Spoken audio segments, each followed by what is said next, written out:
반갑습니다. 요즘 이제 가을 장마가 온 것 같아서 참 날씨가 이랬는데 오늘 참 화창하게 좋은 날씨입니다. 우리 흑판에 기록한 대로 오늘 여러분의 최대 소망은 무엇입니까? 하는 제목으로 함께 생각해 보도록 하겠습니다. 여러분들 최대의 소망이 무엇이라고 생각하십니까? 예? 주님과 동행하는 거, 네, 소망. 근데 아마 이 자리에서 또 제가 일일이 묻지는 않겠습니다만은 나의 최대의 소망은 무엇일까? 정말 성경에 말하는 이 초점과 또 내가 살아가고 있는 데 있어서 소망은 같은가? 우리가 보통 희망이라는 말을 많이 씁니다. 이제 어린아이들에게 너의 장래의 희망은 무엇이냐? 뭐 의사가 되겠다. 또 어떤 사람은 선교사가 되겠다. 뭐 여러 가지 자기가 하고 싶은 그러한 것들을 말하는 게 보통 희망입니다. 되고자 하는 꿈, 이루고자 하는 거.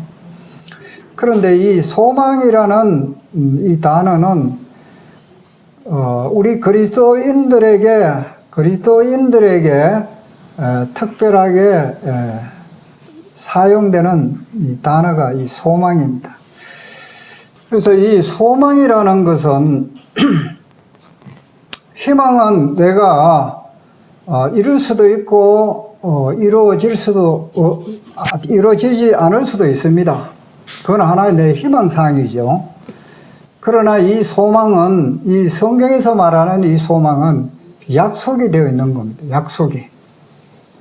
분명하게 하나님께서 하나님의 이 자녀들에게 또 인생들에게 확실하게 약속하신 말씀이 이 소망입니다.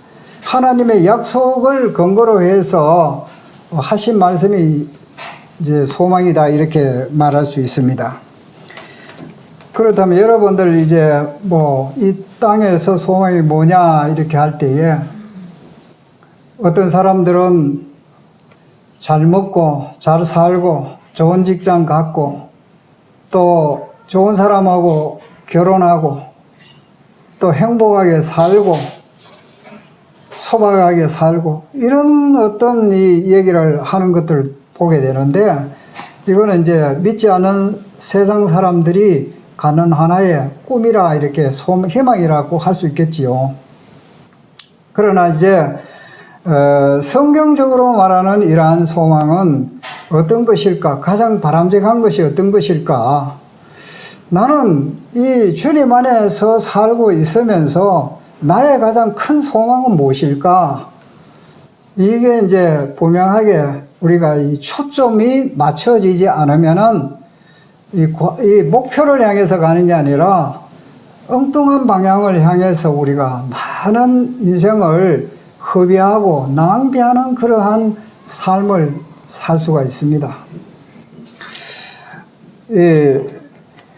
우리 그리스도인들의 가장 큰 소망은 예수 그리스도의 재림입니다. 예수님의 이 재림, 휴거입니다. 휴거. 첫째로 말하자면 휴거입니다.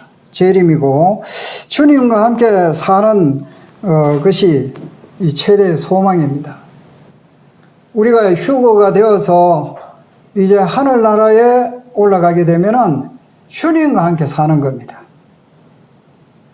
이 땅에는 참 소망이 없습니다. 이 땅에는 부정과 불법이 가득 찬 곳이고 사랑과 정의와 공의가 없는 곳이고, 예수님께서 하신 말씀이 악하고 음란한 세대, 이 땅을 한마디로 말했을 때에 예수님은 악하고 음란한 세대다.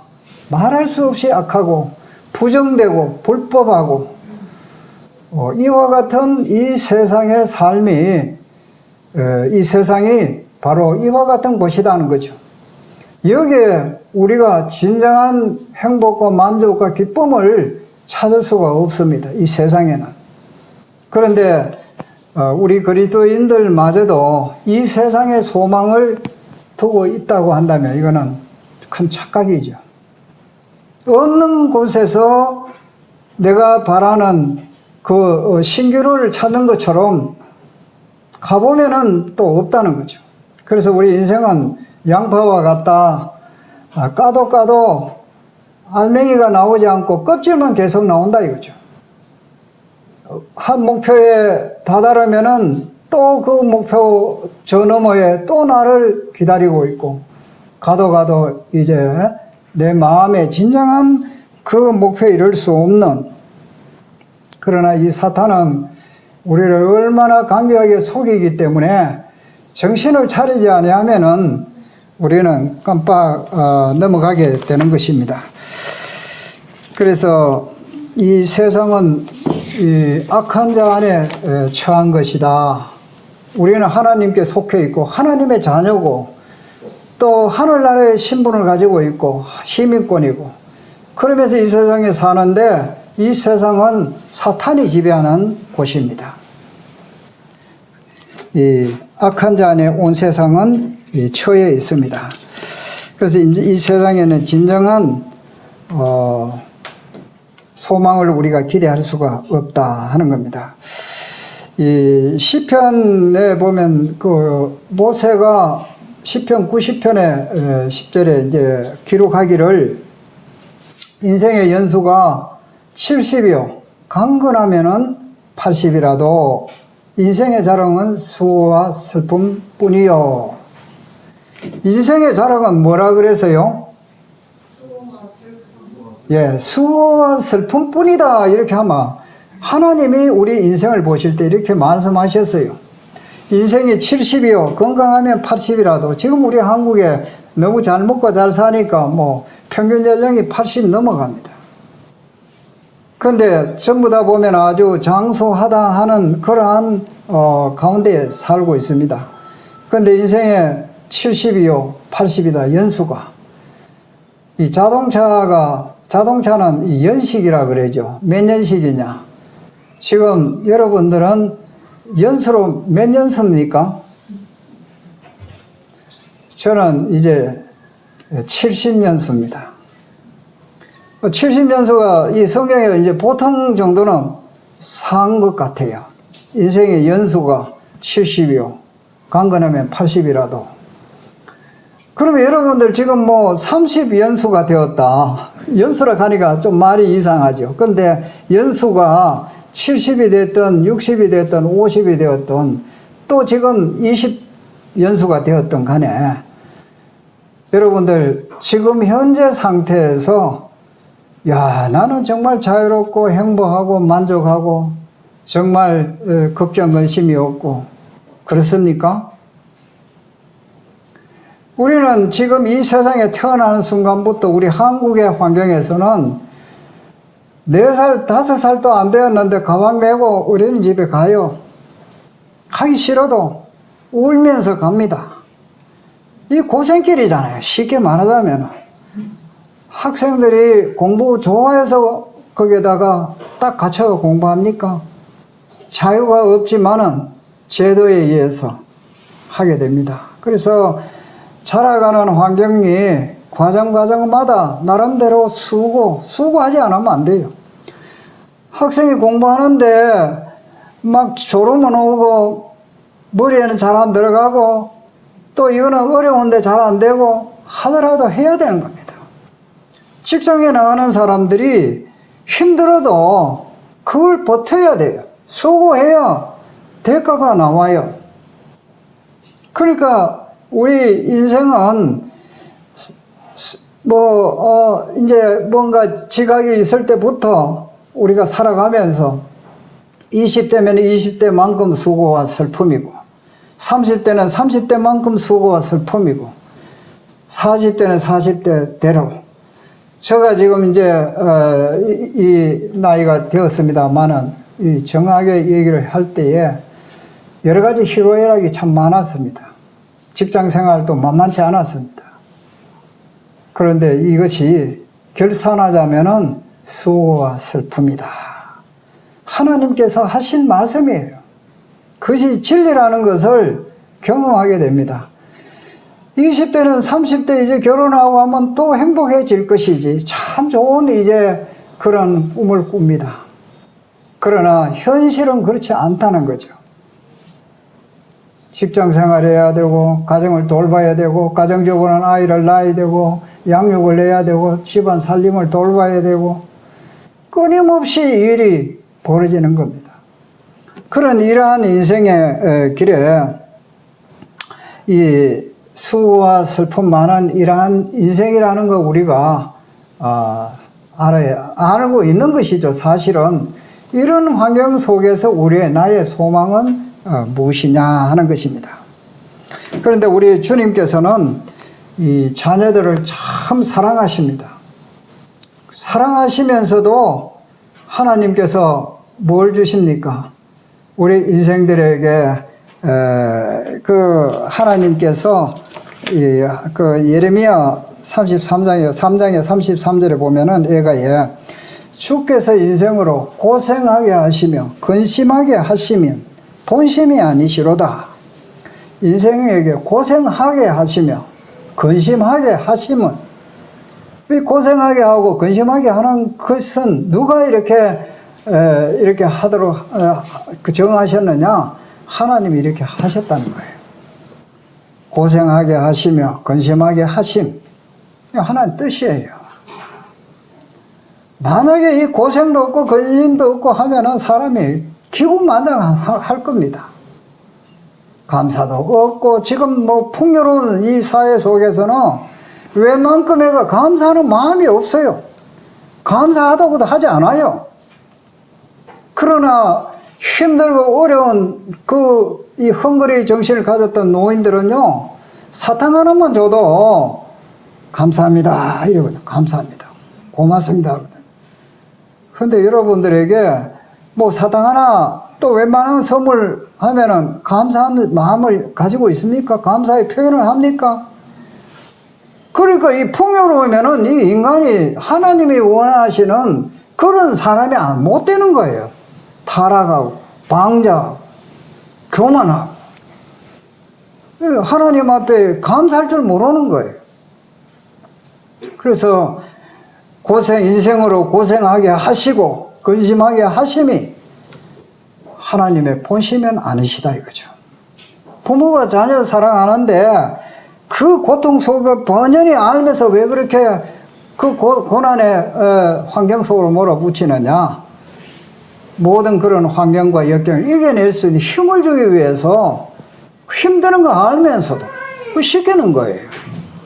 어떤 재벌 회장은 아들을 일본에 유학을 보내면서 학비도 안 보내주고 딱 비행기표만 딱 보내고는 네 알아서 해라 이거야.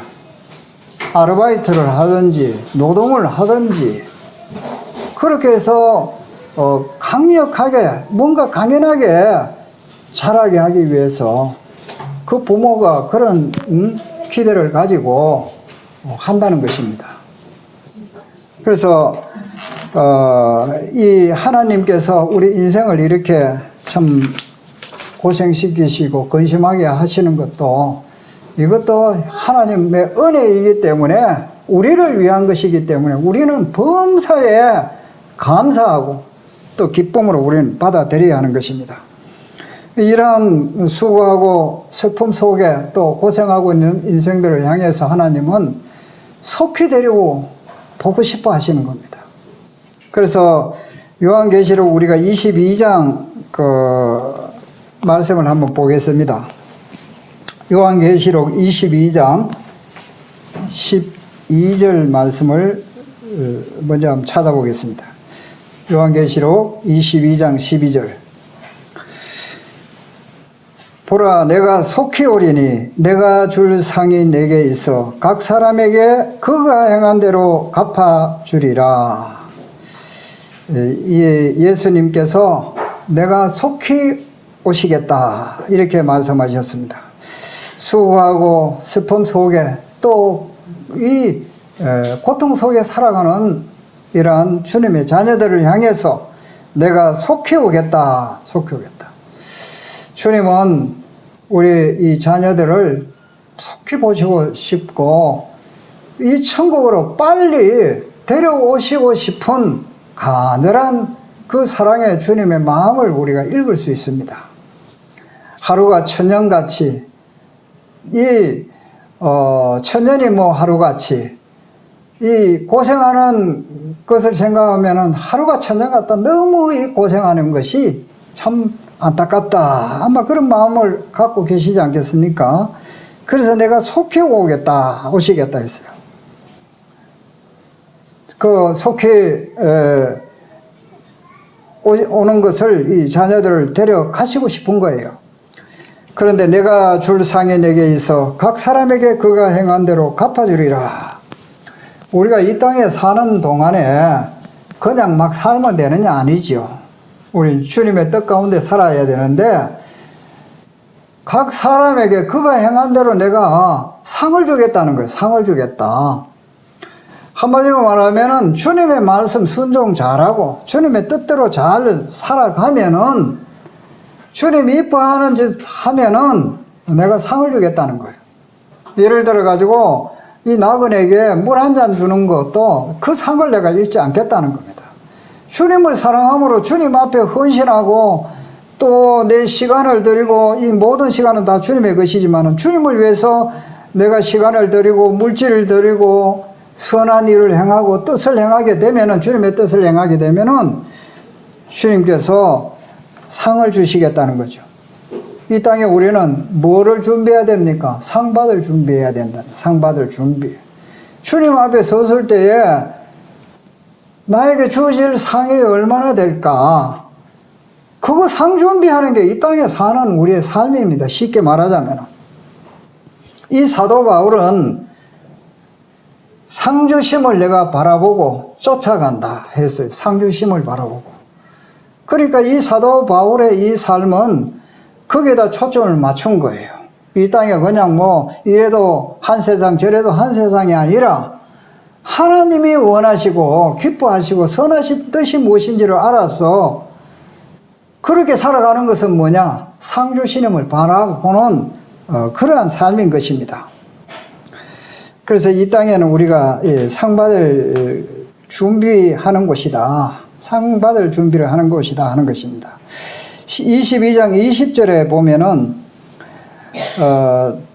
이것들을 정언하신 네가 이르시되 내가 진실로 속히 오리라 하시거늘 아멘 주 예수여 오시옵소서. 내가 진실로 속히 오리니 아멘 주 예수여 오시옵소서. 주님은 진실로 속히 오시겠다. 그 약속하셨어요. 주님께서 오늘 오신다면은 여러분들은 어떻게 하시겠습니까? 아멘 주 예수여 오시옵소서. 주님 정말 내 기다렸습니다. 주님 이제 오십니까? 이와 같은 마음입니까? 아니면은 주님 지금 너무 빨리 오신 거 아니에요? 내가 지금 할 일이 많은데 주님 그런데 앞서 갔던 이 믿음에 깨어있는 성도들은요 주님 속히 오시옵소서 이렇게 하는 것이 정말 이 주님을 사랑하고 섬기는 그러한 마음의 자세인 것입니다.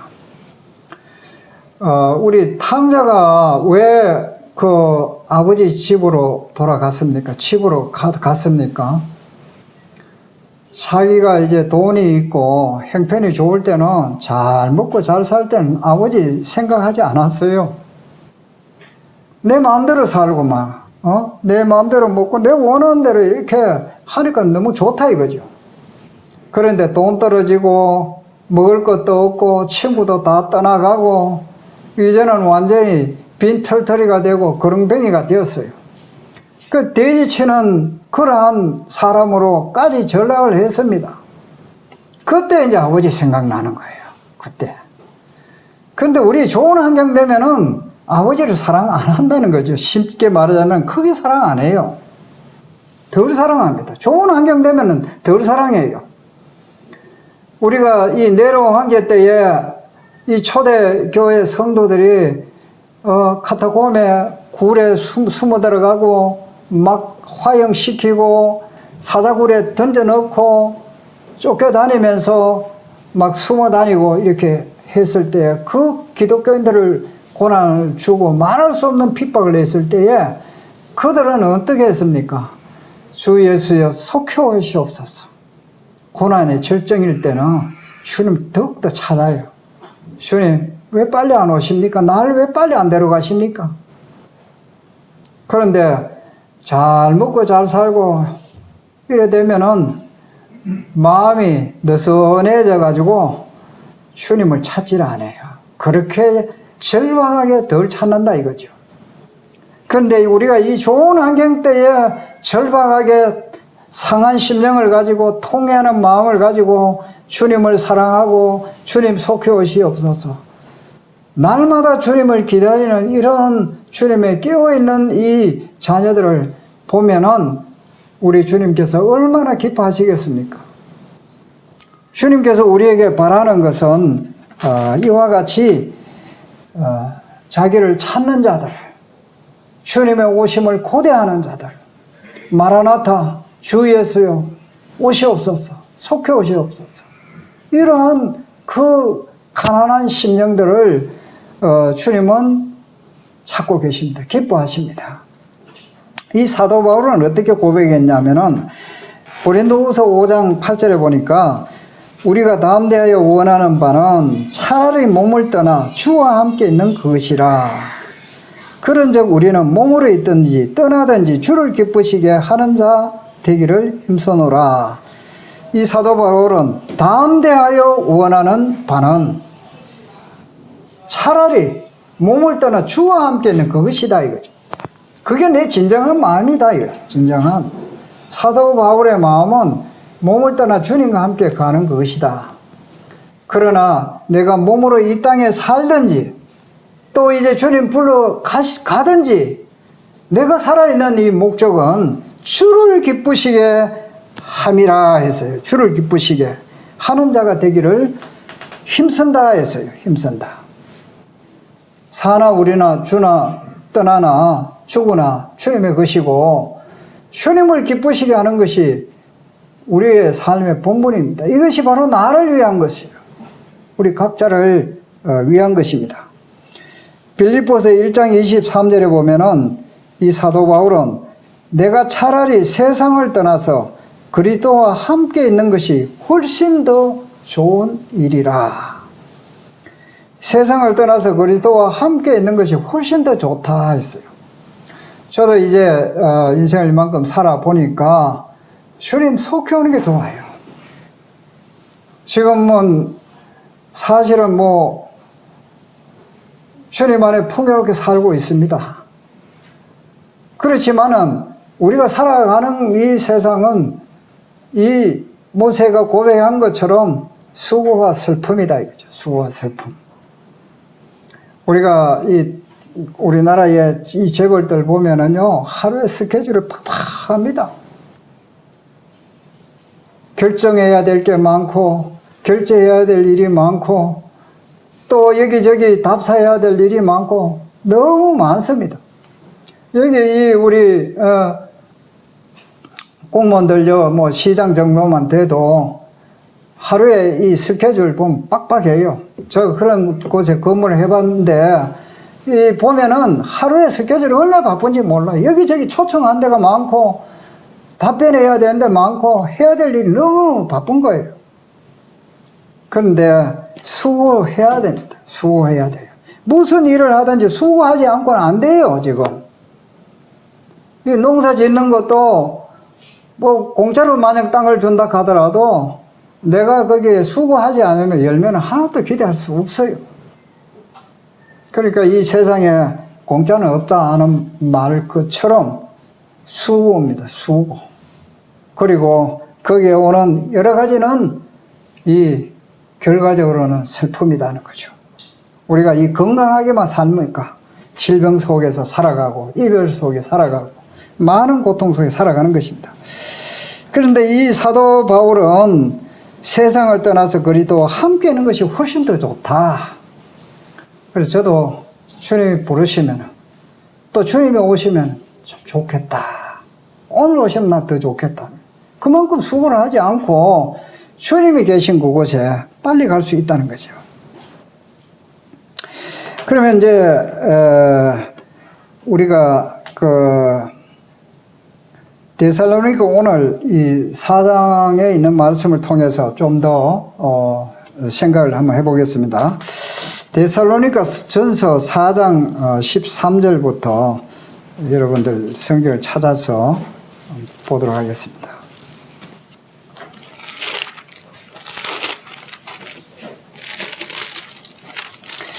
데살로니가 전서 4장 13절.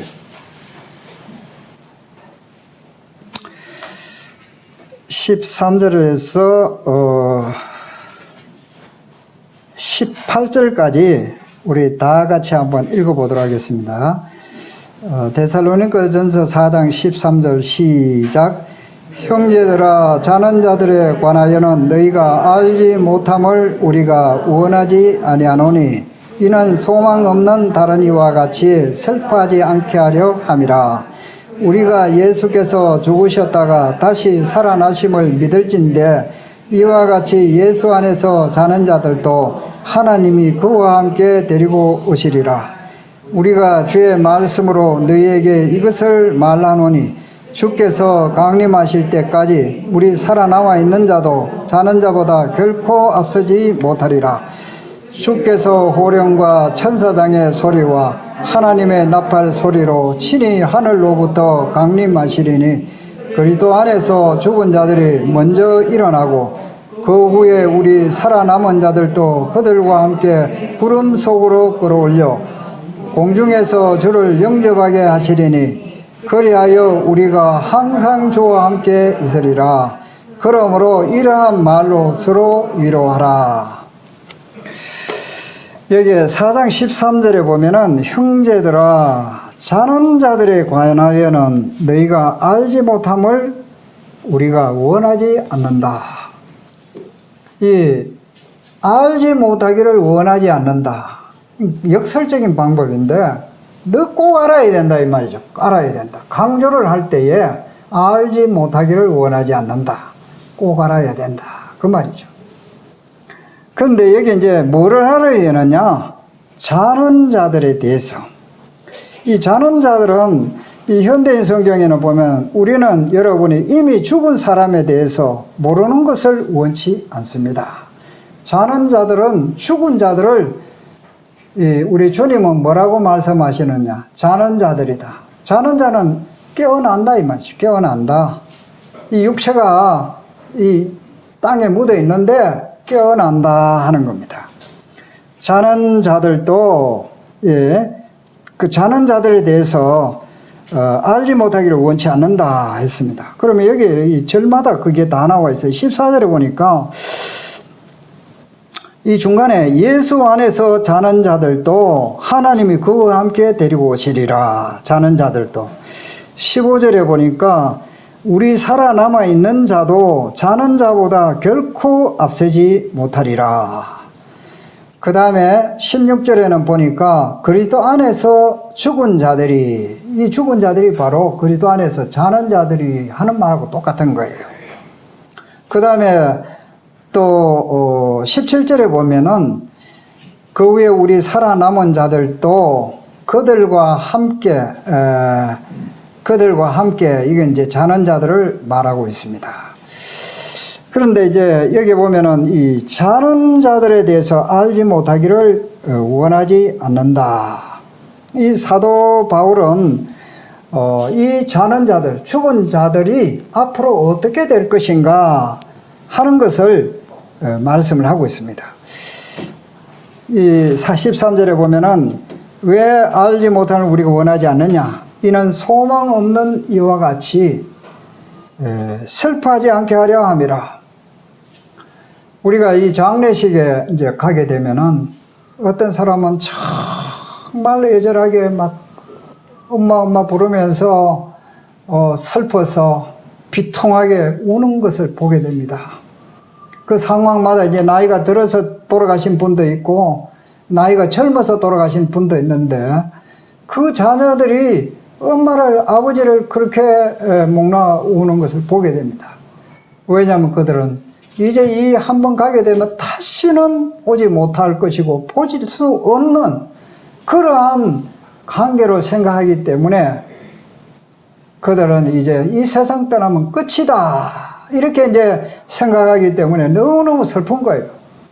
그러나 이제 우리는 이 소망 없는 그런 이 성경에는 하나님을 모르는 자를 짐승 같다 했거든요. 이성 없는 이 짐승처럼 살아가는 사람들처럼 그렇게 살아서는 안 된다 이 말이죠.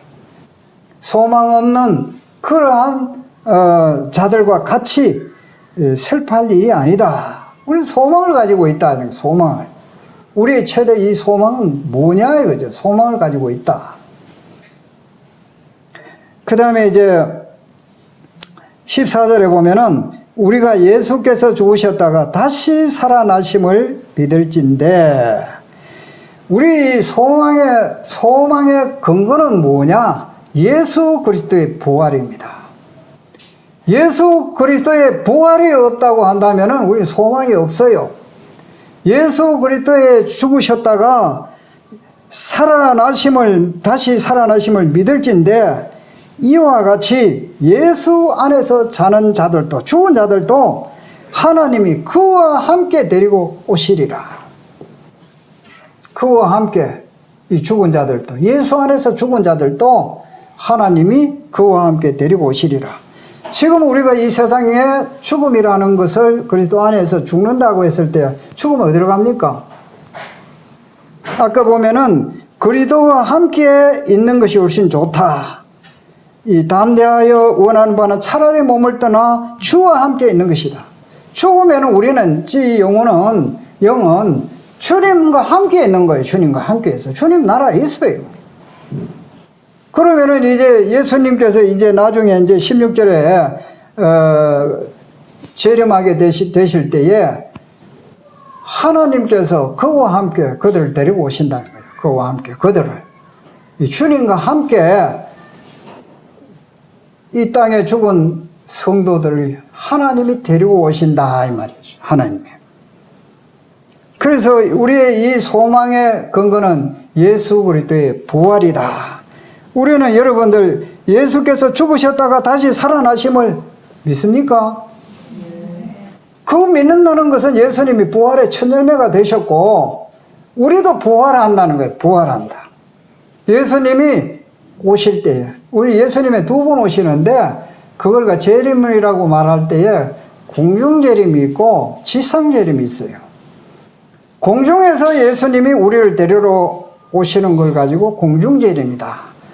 이제 이 땅에 7년 대환란이 끝나고 이제 예수님이 감람산에 재림하실 때는 마지막 두 번째 재림이란 말이죠. 그래서 여기서 말하는 것은 이 공중재림에 대해서 말씀을 하고 있습니다. 예수님께서 죽으셨다가 다시 살아나심을 믿습니다. 이게 우리의 소망의 근거입니다. 베드로전서 우리가 1장 3절에 보면은 우리 주 예수 그리스도의 이름을 찬송하리로다. 그의 많으신 긍휼대로 예수 그리스도를 죽은 자 가운데서 다시 살리게 하심으로 말미암아 우리를 거듭나게 하사 예수 그리스도를 죽은 자 가운데서 다시 살리게 하심으로 말미암아 우리를 거듭나게 하셨다. 살아있는 소망을 주셨다 하는 겁니다. 산 소망을 주시며 썩지 않고 더럽지 않고 새하지 않은 기업을 우리에게 주신다. 이게 뭐냐면 예수 그리스도를 죽은 자 가운데를 부활하게 하심으로 말미암아 우리에게 살아있는 소망이 있는 거예요. 죽음을 이기신 예수 그리스도의 이 부활이 없다고 한다면은 우리는 이런 소망이 없어요. 우리의 이 소망의 근거는 예수 그리스도의 이 부활을 통해서 예수님이 부활하셨고 우리의 몸도 부활한다 하는 것을 말씀하고 있습니다. 15절에 보니까 우리가 주의 말씀으로 너희에게 이것을 말한다 하는 거죠.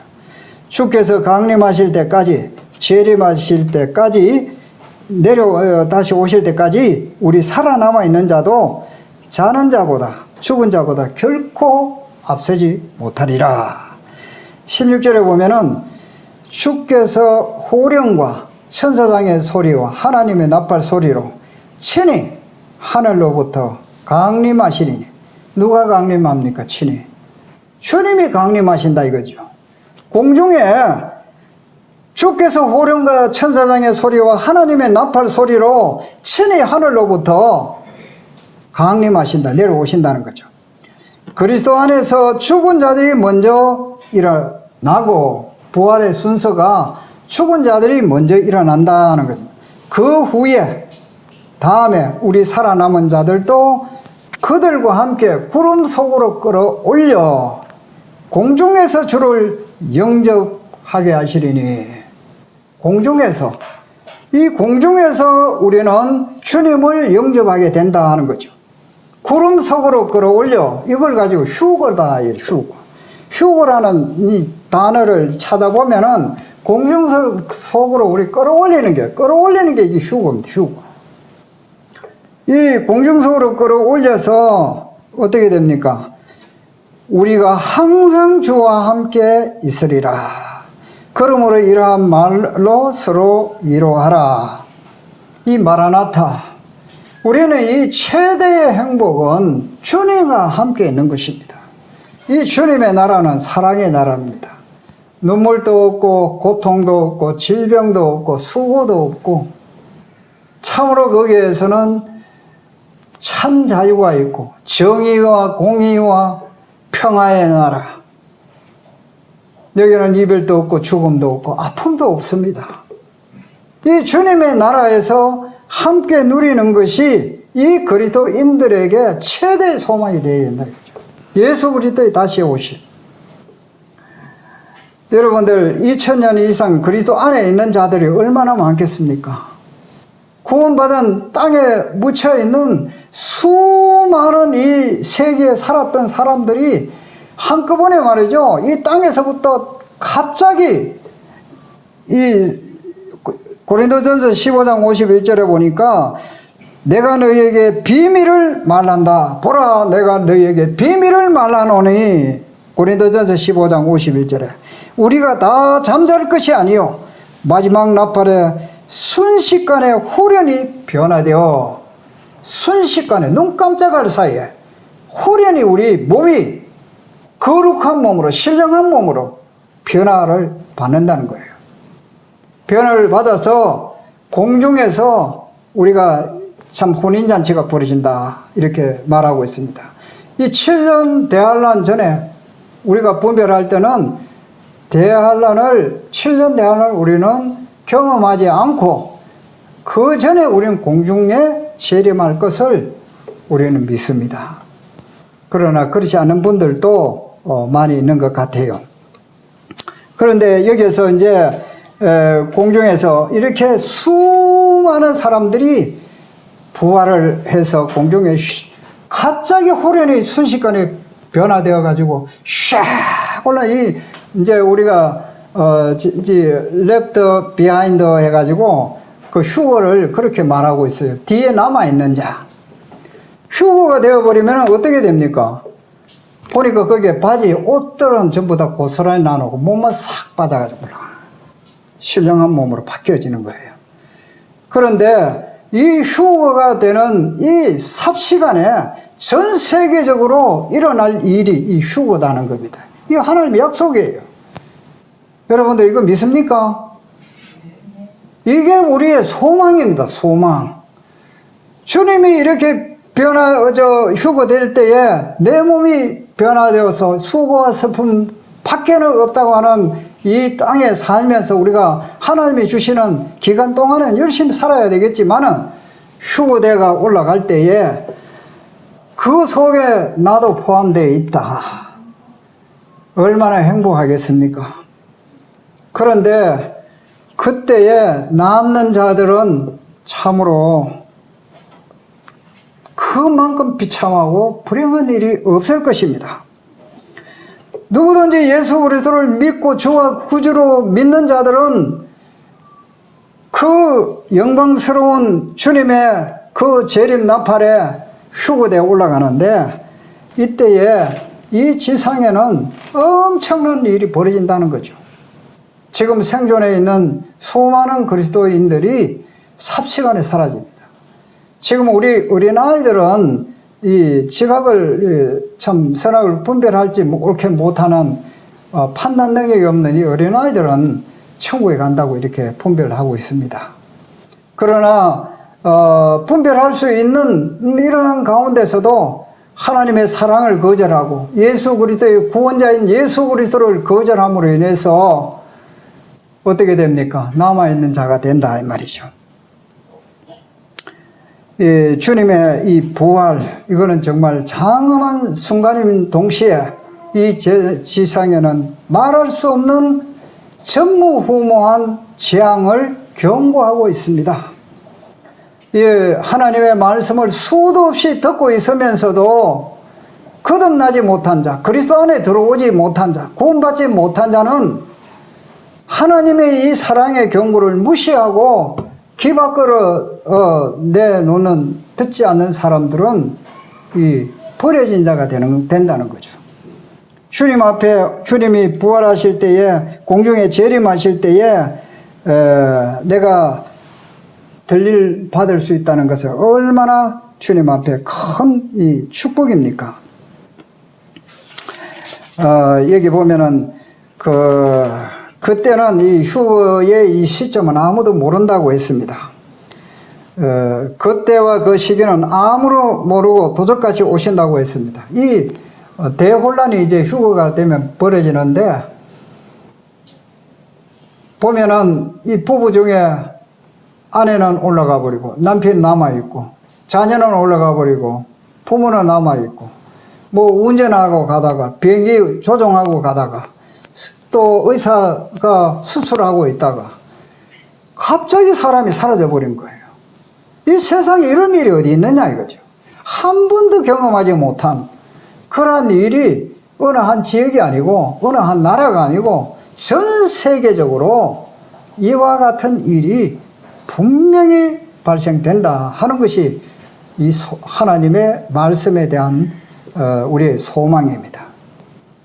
왜냐하면은 하나님이 그렇게 말씀을 하셨기 때문입니다.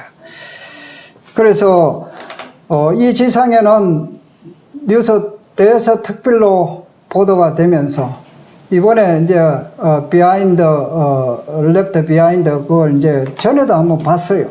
보면서 책도 보고 했는데 뭐 여러 가지 있어요. 그런데 유튜브에 여러분들 휴거라든가 레프트 비하인드 이걸 보면은 그냥 참고로 한번 좀 꼭 볼만 하겠습니다만은 이럴 때에 정말 이 알곡과 죽정이는 이제 구별되는 것이죠. 심지어는 뭐 목사가 가르쳤지만은 정작 자기는 가지 못하는, 그걸 믿지 않는 그런 사람도 있다는 거죠. 그리고 이 하나님의 말씀을 무시한 이러한 사람들이 이제 남아 있게 되는데, 이때는 이제 적그리스도가 통치하는 시대입니다. 거짓 평화를 얘기하고 있고, 또 짐승의 표를 받지 않으면은 이 경제생활 매매를 못하게 하고, 또 이 짐승에게, 적그리스도에게 경배하지 아니하면은 며치든지 다 죽인다 했어요. 그러니까 이 은혜는 없어져 버리고, 지금은 은혜 시대인데 예수 그리스도가 공중에 재림하실 때에 도적같이 갑자기 오시게 되면은 어떻게 되느냐? 은혜는 끊어져 버린다는 거죠.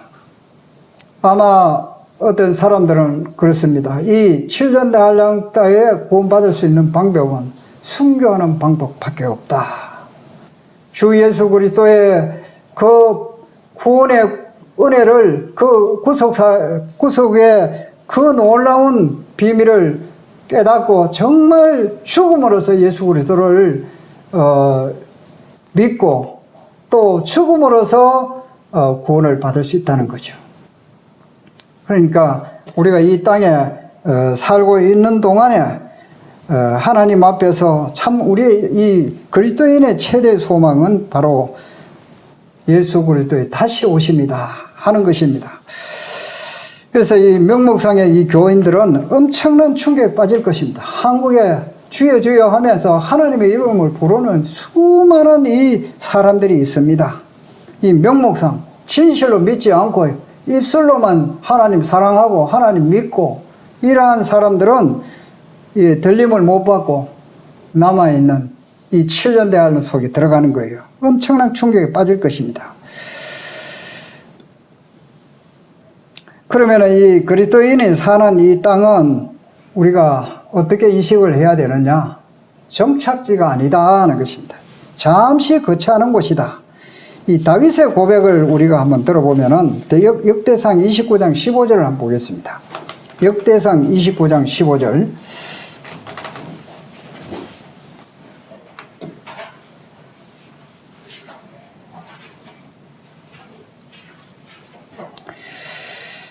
역대상 29장 15절 이제 같이 한번 읽어보겠습니다. 시작.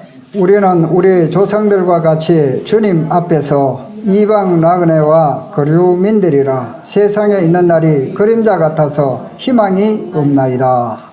이 다윗은 이 역대상을 기록할 당시에 이스라엘에 아주 영예로운 왕이었습니다. 정말 부귀 영화를 다 가지고 있던 이 왕이었는데도 고백하기를 우리는 우리 조상들과 같이 주님 앞에서 이방 나그네와 거류민들이라 세상에 있는 날이 그림자와 같이 희망이 없다는 거죠. 우리의 인생은 헛것이고 덧없는 것이고 수고와 슬픔밖에 없는 인생이다 하는 것을 이 다윗은 일찍이 알았어요.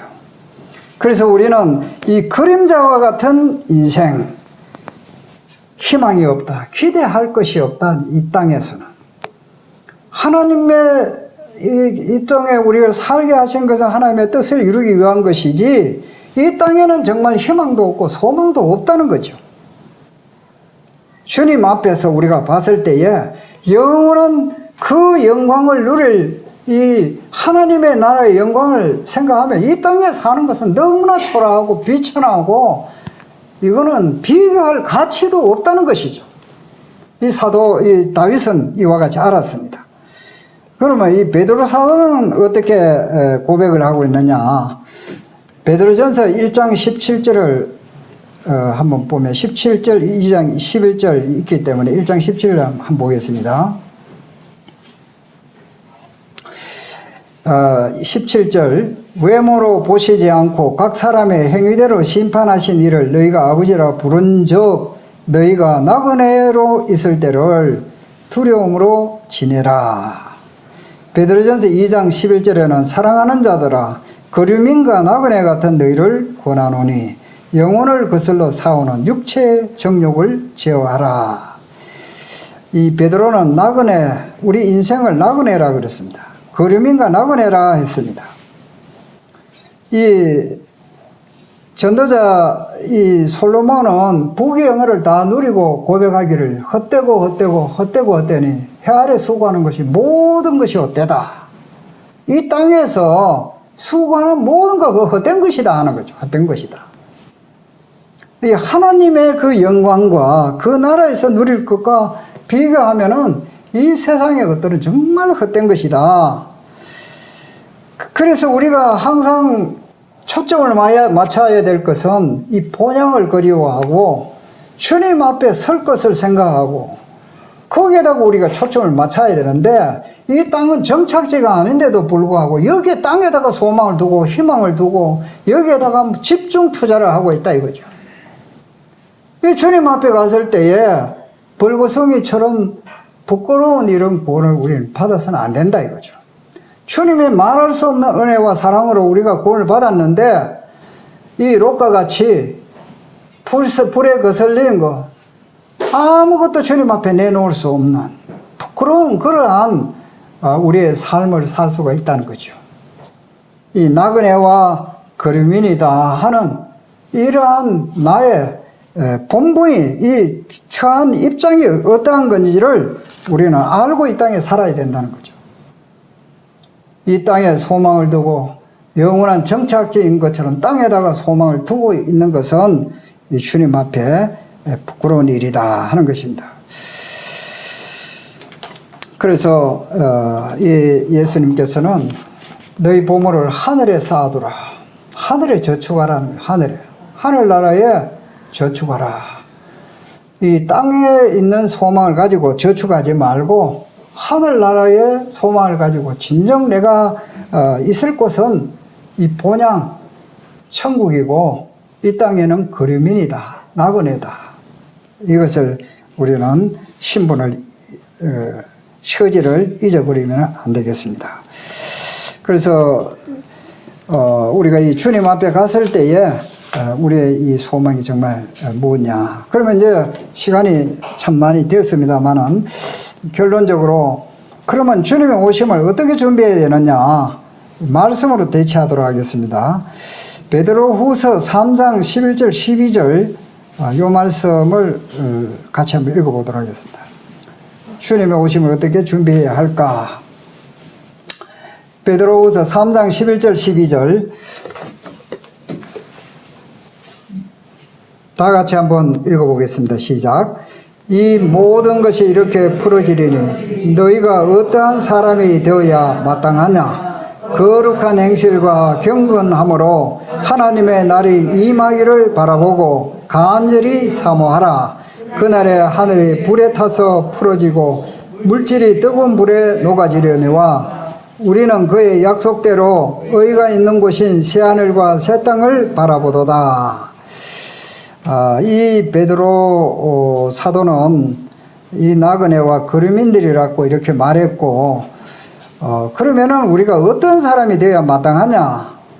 거룩한 행실, 경건함으로 하나님의 날이 임하기를 바라보고 간절히 사모하라. 우리가 깨어있지 않으면 간절히 사모할 수가 없습니다. 우리가 형편이 너무 좋아가지고 참 주님을 생각 안 하고 현실에 그저 급급해가지고 이렇게 사는 것을 주님 원하지 않습니다. 이 노아의 때는 장가가고 시집가고 먹고 마시는 일에 열심히 했다 했습니다. 그런데 우리 그리스도인들도 먹고 마시고 장가가고 시집가는데 열심히 하는데 그거 우리는 당연히 해야 되죠. 그러나 하나님 없이 하늘나라의 소망과 관계없이 크게 우리가 몰두하는 것을 하나님 원하지 않다 이거죠. 그 일은 세상 사람들도 하는 것이고 우리도 해야 되는 것입니다. 먹고 마시기 위해 일해야 되죠. 그러나 하나님의 영광을 바라보고 소망을 바라보고 하나님과 관계 있는 그러한 삶을 살아야 된다 이거죠. 이 마지막 때는 이 노아의 때가 된 것처럼 인자의 임함도 이와 같다. 세상 사람들이 자기 일에 골몰하고 있는 거예요. 그러나 이 모든 일이 주님의 영광을 위하여 주님과 함께 우리가 살아가게 될 때에 우리는 가치 있는 일을 똑같은 삶을 살더라도 우리 초점이 어디 있느냐, 초점이 어디 있느냐. 이 땅의 정착지가 아니다는 거죠. 우리는 거류민들이라. 그래서 거룩한 행실과 경건함으로 세상에 우리를 유혹하고 또 이 세상에 보이는 이러한 것들에 우리 마음을 빼앗고 유혹을 하고 있는 이 현실 앞에서 우리의 순전함을 지키고 주님을 향한 그 사랑과 또 주님을 향한 그러한 이 헌신과 이와 같은 이 삶 속에서 주님을 사모하고 바라봐야 된다. 그날에 이 주님의 날이 임하기를 바라보고 간절히 사모하라. 이거는 우리가 저절로 주어지는 거 아니겠지요. 주님 앞에 날마다 기도하고 말씀을 상고하면서 그 말씀을 믿고 순종하면서 깨어있는 삶이 될 때 우리는 가능한 것입니다. 꼭 초대교회 성도들처럼 고통 속에 있고 또 우리가 참 치료할 수 없는 이런 중병에 들려 있을 때에 정말 그때의 마음이 낮아지는 것뿐만 아니라 우리가 평상시의 삶 속에서 그와 같은 상하고 통해하는 그러한 마음을 가질 수 있도록 주님 앞에 항상 겸비하게 무릎을 꿇고 주님을 바라봐야 된다는 거예요.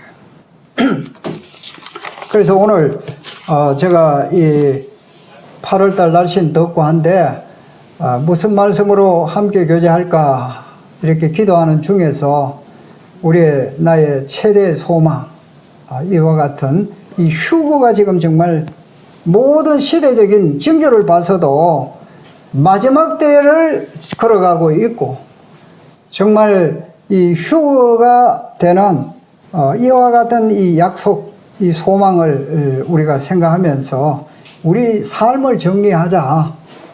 주님 앞에 내가 정말 나의 소망은 지금까지 무엇이었나? 이 땅에 소망을 가지고 있었나? 하늘나라에 주님이 원하시는 그러한 소망을 가지고 있었나를 스스로 돌아보면서 주님 앞에 우리가 회개할 것은 회개하고 우리가 다시 정리를 할 수 있는 그러한 시간이 되길 바랍니다. 감사합니다. 마치겠습니다.